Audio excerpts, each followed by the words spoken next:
I don't think it's nice you laughing. There are a few subgenres in cinema as distinguishable as the spaghetti western. It birthed a uniquely grim yet colourful approach to the cowboy film, one where audiences could sympathise for mostly morally deplorable characters whilst laughing along the way. A unique style, one paved with extreme close-ups, violence, and of course, the iconic music of Ennio Morricone. But to see where it all began, we have to travel back a few decades, before the 60s. It's the 1930s and Mussolini's in power, leader of the National Fascist Party. He's been in power for a decade at this point, with a chokehold on virtually every part of Italian life. This of course included film. Films made outside of Italy were very rarely allowed to be viewed by Italian audiences, and the ones which were heavily censored. In fact, as most films were dubbed, it wasn't uncommon for random phrases to be added in order to indoctrinate the viewers. It was clear that film censorship was the least of the people's worries. Mussolini's regime oppressed the masses.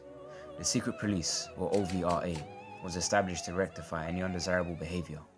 High taxes had crushed everyone regardless of class, and thousands were deported, and even killed. 1945 finally rolled around.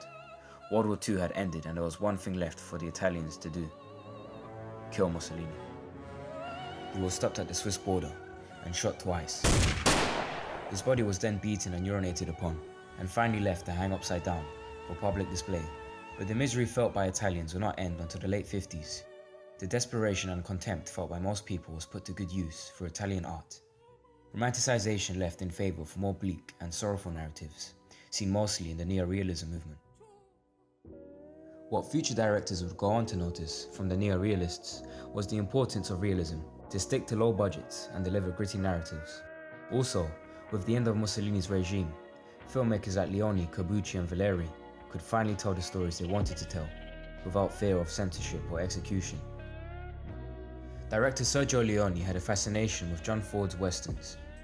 Whilst he was intrigued by the hope and grandeur, he began to realize how truly different their perceptions were. Ford has always seen the problem from a Christian point of view. His characters and protagonists always look forward to a rosy, fruitful future, whereas I see the history of the West as really the reign of violence by violence. Leone was a self-described pessimist and wanted to create a new vision of the West, a far colder environment concerned more with money than feelings. The mood was shaped in part by Leone's real-life experience of living in a ravaged, crumbling country. The zeitgeist of the time had influenced his outlook on the West. Due to his negative outlook, Leone began to gravitate more towards Akira Kurosawa's Yojimbo, a film which not only inspired him, but one that Leone had arguably copied. He believed that American westerns had grown stale and filled with overly preachy messages. Like Yojimbo, A Fistful of Dollars would be unsentimental, but the Italian's film was even bleaker. Leone was determined to have a main character of charisma, to mirror Toshiro Mifune's performance in Yojimbo. He wanted Henry Fonda, but the production company couldn't afford it. Ty Hardin, Steve Reeves and James Coburn were all offered the part of the man with no name, and all politely declined, as did Charles Bronson, who called Leone's story the worst script I have ever seen. Leone eventually came across a young B-movie actor, Clint Eastwood, at the time famous for the TV show Rawhide. His character Roddy Yates was a far cry from the main character in Leone's script. Instead of a cold, calculating loner, he was the archetypal hero. He decided it was time to be an anti-hero. Shooting lasted 11 months. The bacon son of Almeria and being surrounded by Italian, German and Spanish people, communicating for the most part with gestures, all combined to make the shooting of this picture one of the most grueling in Eastwood's career. Eastwood chose his character's wardrobe, essentially inventing the most iconic film character by himself. Sergio Leone was school friends with a fresh new composer, Ennio Morricone. The famous score was nearly complete before he even knew about the film. It was an idea he had been toying with for a few months. With its uncanny resemblance to Yojimbo, Kurosawa's studio, Toho, had sued Leone. Along with the lawsuit, he sent a personal letter. "I've seen your movie. It's a very good movie.